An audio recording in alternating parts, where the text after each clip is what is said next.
all will be okay. I move on each and every day. The past is where it stays. Way back a year ago, I've changed for the better this time. I thought I would never be fine. I strive just to say I'm alright, and for the first time in a long time I'm alright.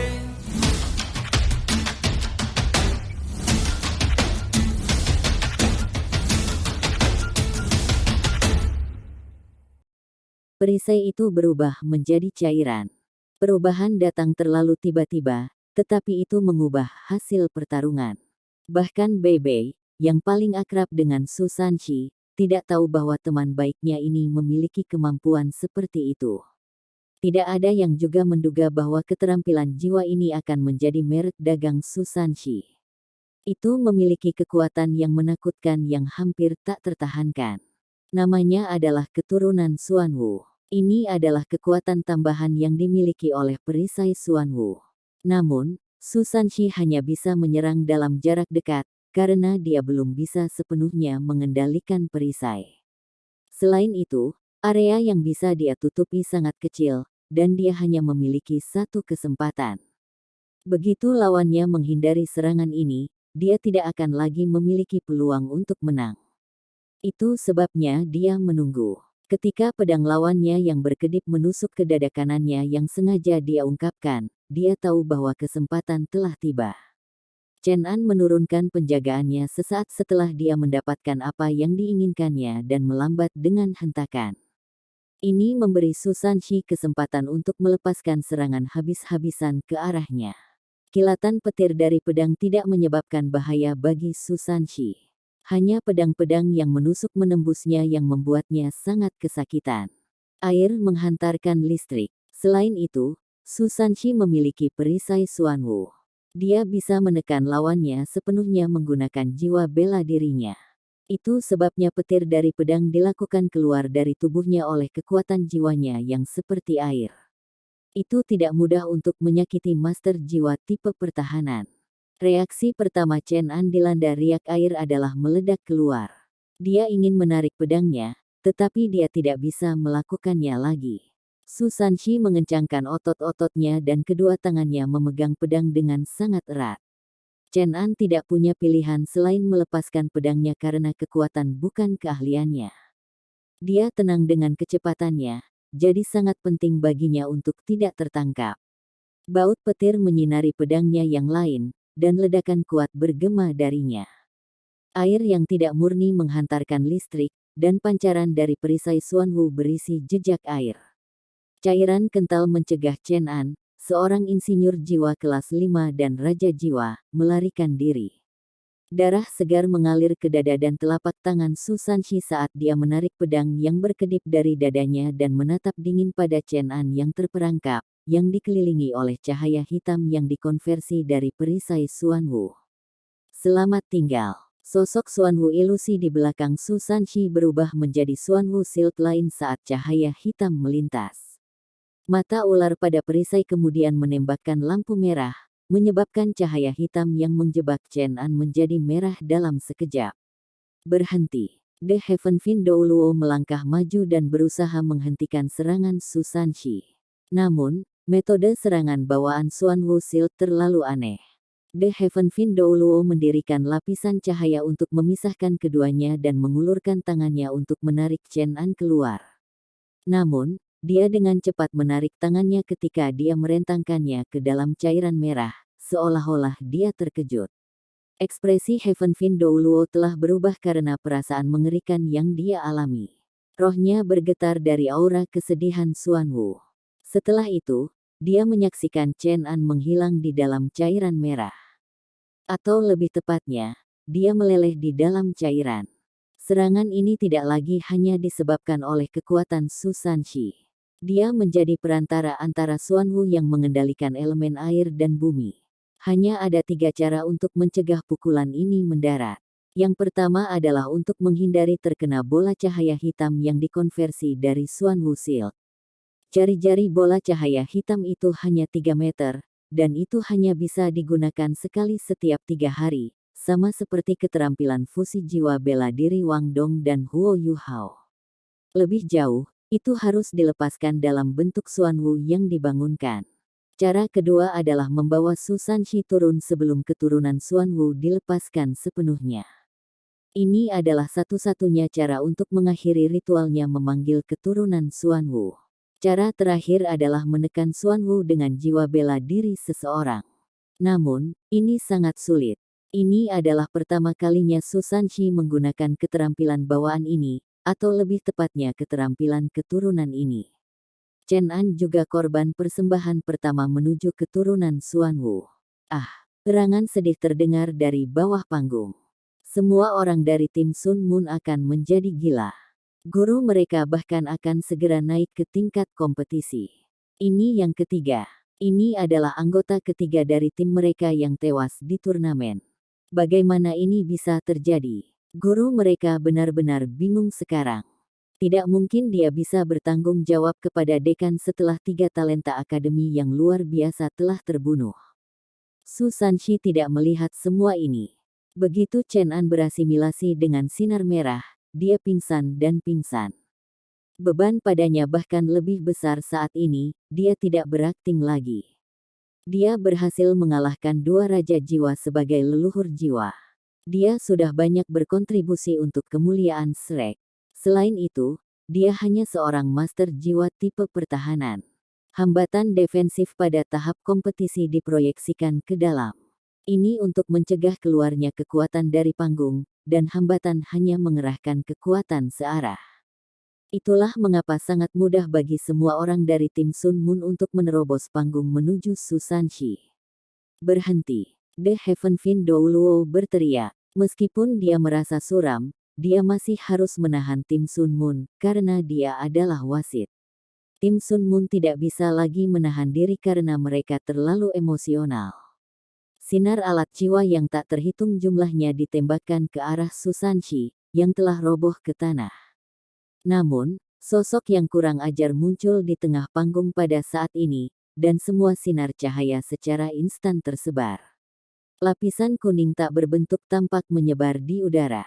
Semua orang di atas panggung, termasuk Heaven Fin Douluo, tampaknya telah membeku di tempat, dan semua tindakan mereka terhenti. Sosok di atas panggung memegang labu anggurnya dan dengan tenang menenggak seteguk anggur. Dia dengan damai memandang semua orang dari tim Sun Moon dengan damai. Mencoba memberontak. Kata-kata sederhananya ini tampaknya sangat menghantam pikiran semua orang dari Akademi Teknik Sun Moon Imperial Soul. Tak satu pun dari mereka yang bisa berbicara saat ini. Tanpa ragu, orang yang muncul di panggung dan menyebabkan semua orang menjadi takut adalah Taoti Douluo, Penatua Xuan. Penatua Xuan berkata dengan acuh tak acuh, sejarah turnamen Master Akademi Jiwa Kontinental lanjutan jiwa dapat ditelusuri kembali lebih dari 10.000 tahun.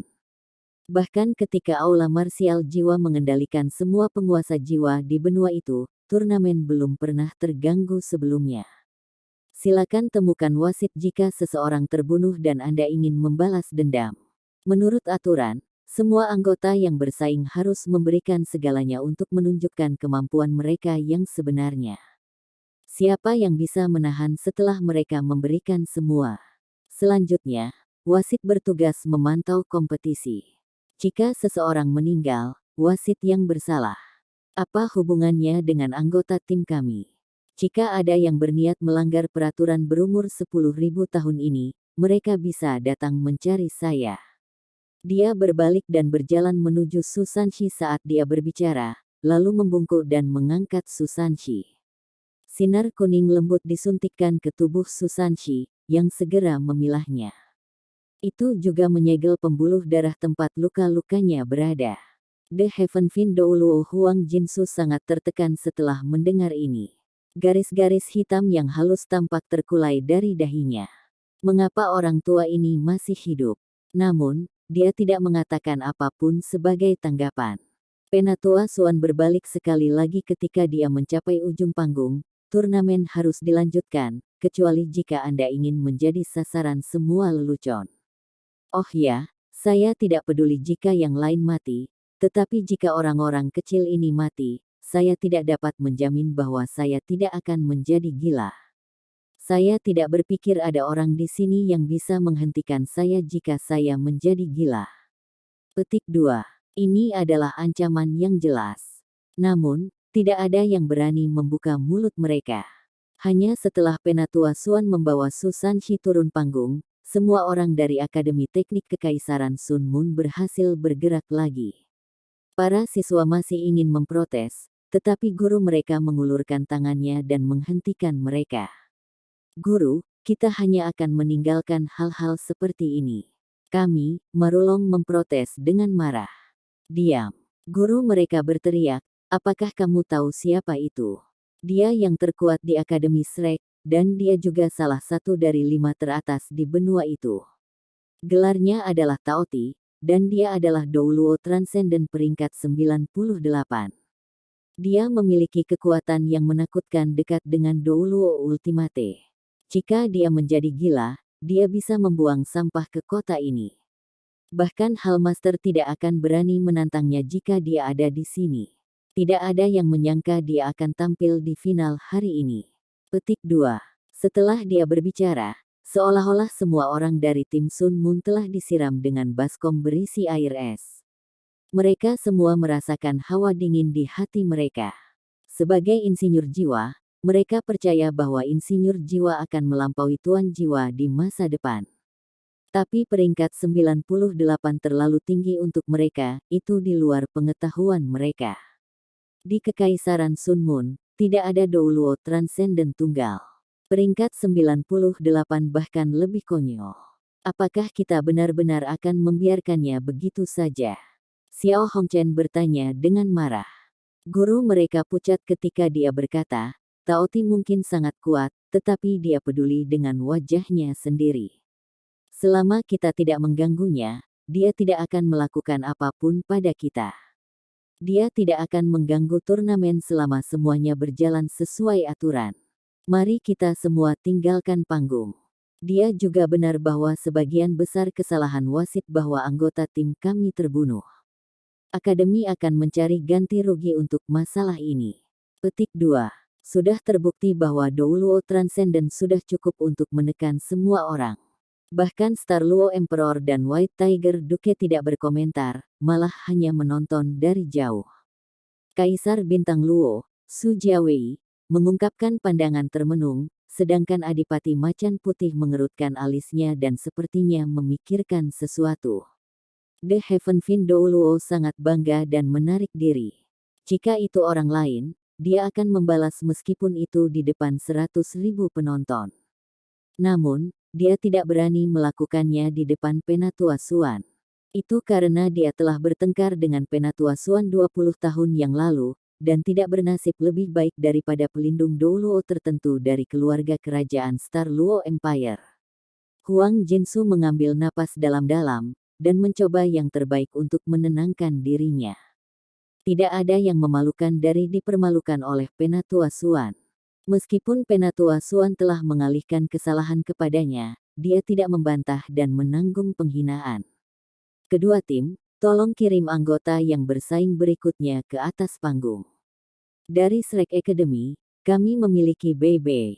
Dari Akademi Teknik Kekaisaran Sun Mun Imperial, kami memiliki Michael. Kedua anggota, tolong naik ke atas panggung. Petik 2. Shrek Academy memiliki keunggulan sekarang karena chapter individual telah mencapai tahap ini. Mereka bahkan telah meletakkan dasar yang kuat untuk pertarungan 2-2-3 mendatang. Akademi Shrek hanya mengirim leluhur jiwa, Su Sanxi, namun dia mampu mengatasi 2 insinyur jiwa kelas 5. Kontribusinya sangat besar. Selain itu, salah satu lawannya telah meninggal, sementara yang lain terluka parah. Mereka tidak bisa bersaing dalam pertarungan 2-2-3. Ini berarti bahwa Shrek Academy telah memenangkan 1 ronde dari 3 ronde dalam pertarungan 2-2-3. Dan mereka hanya harus menang 2 putaran dari 3 dalam pertarungan 2-2-3. Meskipun Akademi Shrek kehilangan Su Sanxi, 2 kaisar jiwa mereka belum bersaing. Keuntungan mereka di chapter individu jelas. Guru Tim Sun Moon memicingkan matanya, dan ekspresinya berubah mengerikan. Namun, dia juga tahu bahwa dia tidak bisa panik pada saat ini. Jika mereka melakukan langkah yang salah, mereka bisa kehilangan seluruh turnamen. Bukannya keuntungan Shrek akan bertahan selamanya, meskipun mereka berada di atas angin sekarang. Lagi pula, chapter individu baru saja dimulai. Dia memanggil Meng Hongchen. Little Meng, semuanya akan tergantung padamu nanti. Anda akan ke depan. Demi kemuliaan akademi, berikan semua milikmu. Kata guru dengan suara berat. Sinar aneh melintas di mata Meng Hongchen saat dia sedikit mengangguk. Jangan khawatir, guru. Saya mungkin tidak dapat menentukan hasilnya, tetapi saya pasti dapat mengubah situasinya. Aku tidak akan membiarkan Akademi Shrek melakukannya dengan mudah. Petik 2. Ya, kami mengandalkanmu. Guru itu membungkuk sedikit ke arah Meng Hongchen. Xiao Hongchen mengerutkan bibirnya dari sisi lain. Dia sedih, karena dia percaya bahwa dia harus menjadi orang yang membalik meja. Sementara kemampuan kakaknya istimewa, dan dapat menyebabkan efek yang belum pernah terjadi sebelumnya, dia cenderung sangat dibatasi dalam kondisi tertentu. Kemampuannya tidak seimbang dengan kemampuannya. Namun, dia benar-benar terluka parah.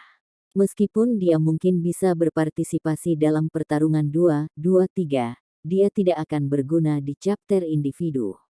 Selain merasa sedih, tidak ada yang bisa dia lakukan. Bei dan Michael mundur ke tepi panggung kompetisi. The Heaven Fin Douluo tidak mengungkapkan ekspresi di wajahnya saat memberi isyarat dan berteriak, "Cocok, mulai." Michael adalah anggota tim resmi, sehingga kekuatannya lebih unggul daripada dua anggota lainnya sebelum dia. Kemampuannya tidak sesederhana seperti yang terlihat ketika dia menghadapi Jiang Peng dari Imperial Profound Academy. Dia segera menunjukkan kemampuan sejatinya saat kompetisi dimulai. Serangkaian suara dentang logam terdengar ketika beberapa alat jiwa menempel pada tubuhnya. Namun, dia berbeda dari anggota tim lainnya. Tidak ada banyak barel di tubuhnya, tetapi mereka semua terletak di sekitar kaki dan punggungnya. Sepasang sepatu bot logam berwarna biru muncul di sekitar kaki dan kakinya. Pada saat yang sama, dua barel logam muncul di belakang punggungnya. Dua barel logam ini hanya 3 inci panjangnya, tetapi diameternya lebih dari 6 inci. Bagian belakang barel ini berbentuk seperti bola, yang memungkinkan mereka untuk mengubah arah dengan mudah. Huo Yuhao akan kesulitan mengendalikan alat jiwa yang canggih seperti itu, karena kekuatan jiwanya tidak mencukupi, tetapi Michael dapat dengan mudah mengendalikan alat jiwa ini, karena ia adalah seorang insinyur jiwa kelas 5. Selain dua alat jiwa ini, 4 sayap logam memanjang dari tulang rusuk Michael. Tapi mereka bukan alat jiwa tipe terbang. Sebaliknya, mereka ada di sana untuk membantunya menyesuaikan tujuannya dan menjaga keseimbangannya. Selain itu, Michal ada laras tebal di masing-masing lengannya, serta benda besar berbentuk bundar seperti bola yang tampak mirip dengan alat jiwa terkonsentrasi di dadanya. Bei bertarung dengan gaya yang mirip dengan sebagian besar master jiwa. Segera setelah dimulainya kompetisi diumumkan, dia meledak maju ke arah lawannya secepat mungkin. Menutup celah di antara mereka adalah cara terbaik yang bisa dilakukan seseorang untuk melawan seorang insinyur jiwa jarak jauh. Michael juga bergerak, sepatu bot panjang di kakinya berkedip-kedip, menyebabkan dia segera bergerak beberapa meter ke samping dengan kecepatan yang menakutkan. Meskipun dia tidak sebanding dengan Chen An, dia juga tidak lebih lambat. Jiwa pendorong di belakang punggungnya juga mengeluarkan sedikit cahaya saat dia bergerak ke samping, meskipun pancaran mereka tidak kuat. Namun, itu masih berhasil meningkatkan kecepatannya secara signifikan, sementara sayap di punggungnya secara otomatis disesuaikan untuk menjaga keseimbangan saat ia bergerak. Huo Yuhao dan Hekaito keduanya terpesona ketika mereka melihat alat jiwa ini beraksi. Michael benar-benar menghayati namanya sebagai murid yang berasal dari Akademi Rekayasa Jiwa terbaik di benua. Kontrol Michael yang sempurna atas alat-alat jiwa ini membuat mereka sangat takjub. Tapi dia tidak bisa mengelak sepanjang pertarungan. Dia mengangkat tangannya saat dia bergerak, dan laras di tangan kanannya menembak ke arah Bei Bei.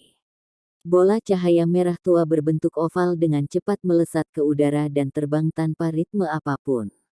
Meskipun tidak menentu, Bei Bei tetap menjadi targetnya. Yang aneh adalah bahwa itu tidak mengeluarkan suara apapun ketika muncul. Ekspresi Bei Bei menjadi serius dan dia berhenti. Dia melambaikan tangan kanannya dan melepaskan Blue Lightning Tyrant Dragon, cincin jiwa pertamanya bersinar terang. Dia kemudian menggunakan Thunderous Dragon Claw untuk meraih bola cahaya. Sangat penting bagi Bei Bei untuk memahami apa kemampuan ofensif lawannya, berdasarkan dua meriam jiwa di lengan lawannya. Dia berhasil mengambil bola cahaya oranye merah dengan tepat, tetapi adegan aneh muncul. Petir dari Thunderous Dragon Claw padam segera setelah melakukan kontak dengan bola lampu oranye merah. Bola cahaya berhenti di udara, lalu mulai bersinar lebih terang dari sebelumnya. Heikaitu sudah berdiri di bawah panggung. Dia berkata dengan ngeri, itu meriam jiwa otomatis. Mengira mereka benar-benar memiliki sesuatu seperti ini. Huo Yuhao pernah mendengar deskripsi Fan Yu tentang alat jiwa semacam itu. Itu adalah alat jiwa yang kuat yang tidak dimiliki Akademi Shrek. Setelah meriam jiwa otomatis ditembakkan, meriam Shell akan menyerap semua energi di sekitarnya, kemudian menjadi meledak setelah menghantam lawannya atau diblokir.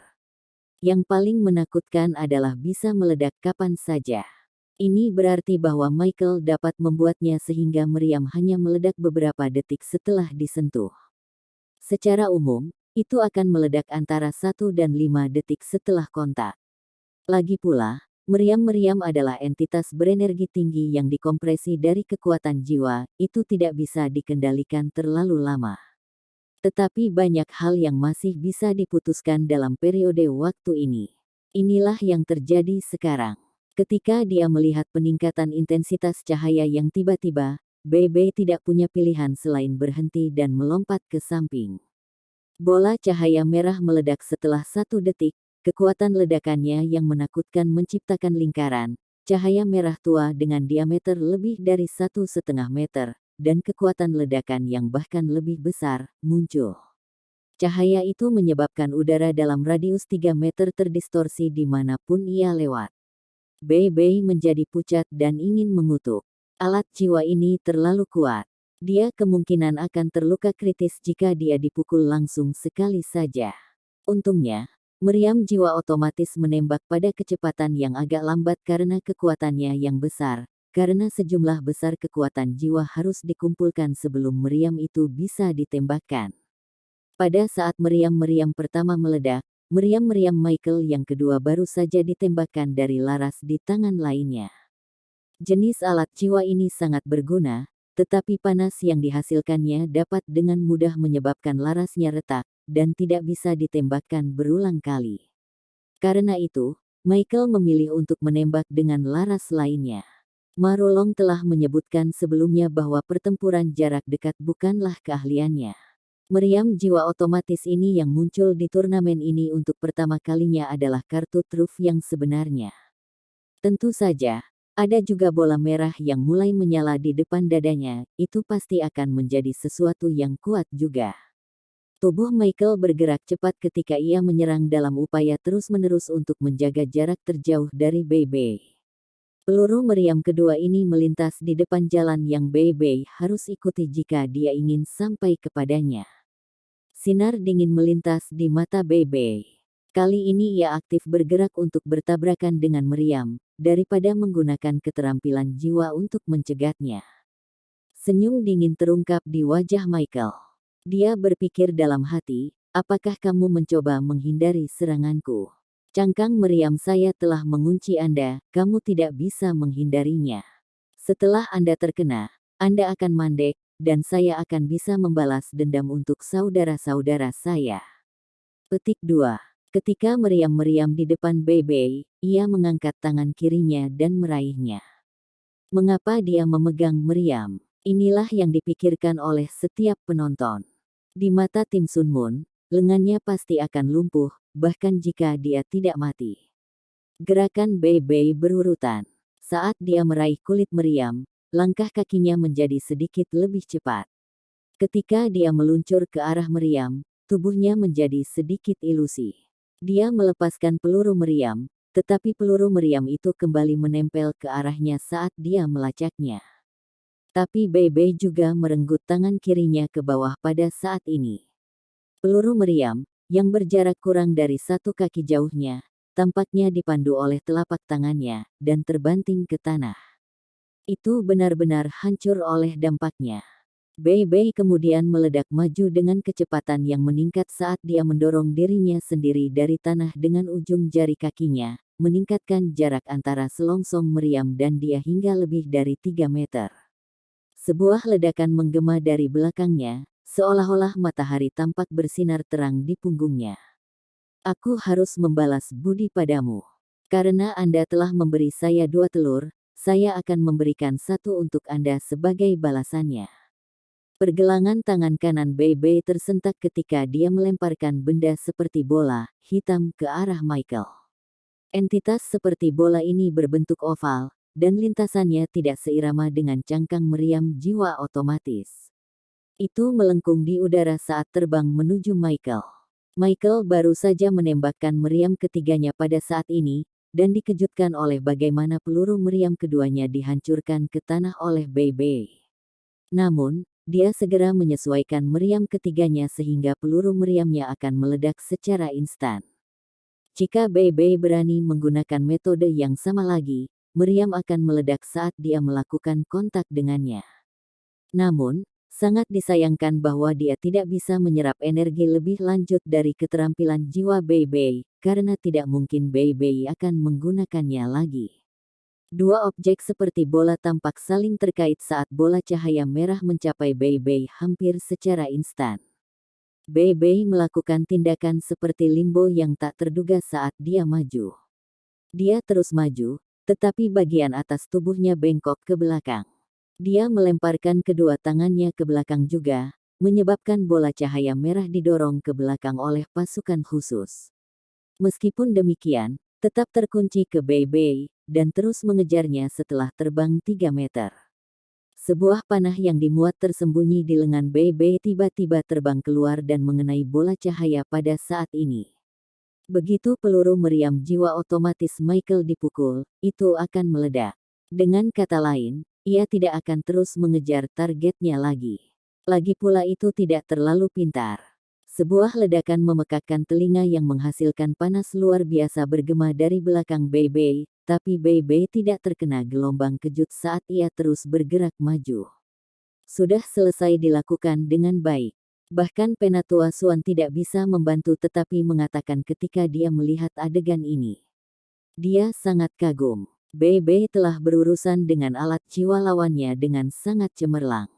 Huo Yuhao dan Wang Dong saling memandang dan melihat keheranan di mata masing-masing. Bei Bei tidak menolak meriam jiwa otomatis dengan Blue Lightning Tyrant Dragon-nya, tetapi dengan senjata rahasia dari Sekte Tang.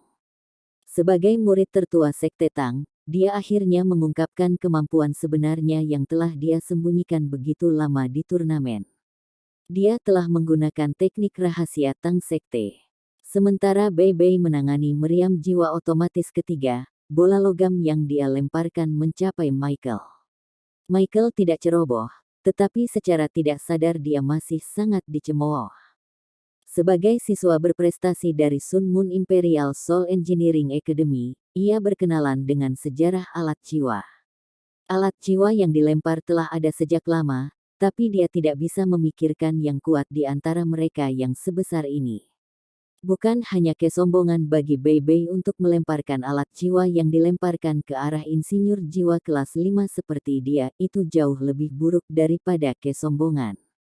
Namun, dia tidak bereaksi sembarangan meski memiliki pendapat seperti itu. Dia mengangkat tangan kanannya dan pedang jiwa guntur yang pernah dia gunakan melawan Jiang Peng muncul.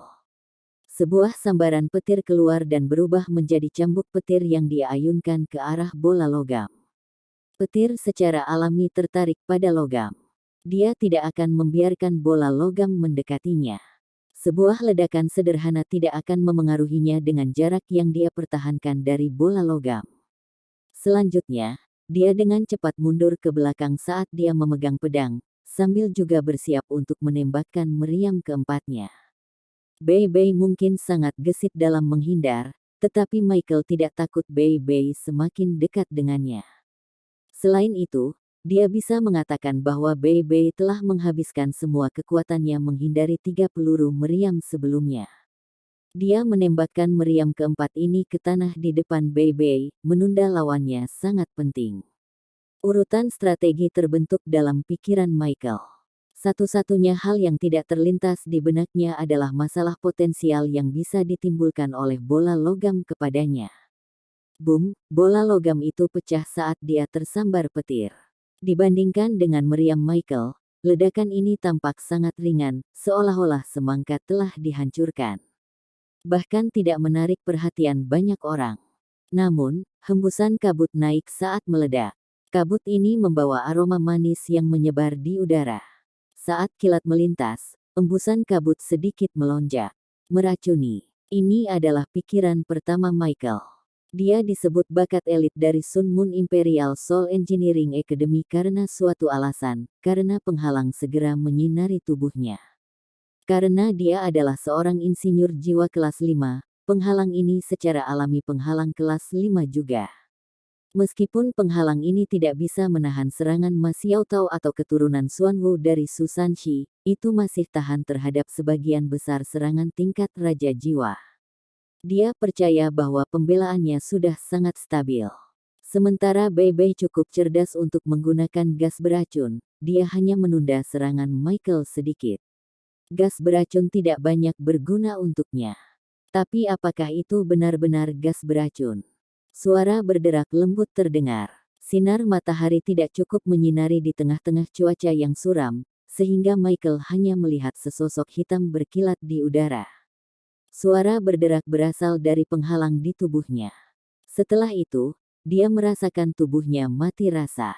Seolah-olah dia telah ditusuk, dan tubuhnya menjadi kaku. Yang paling tragis adalah bahwa meriam yang baru saja ditembakkannya berhenti di depannya. Bagaimana ini bisa terjadi? Apakah itu tak berguna? Dua pikiran muncul di benak Michael pada saat bersamaan. Dia tidak menyangka akan menghadapi sesuatu seperti ini.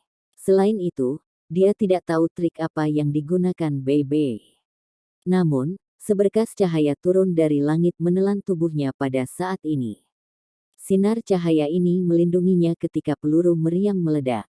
Segalanya berubah merah di depan Michael, dan tatapannya menegang. Rambutnya berdiri, dan keringat dingin mengalir di punggungnya.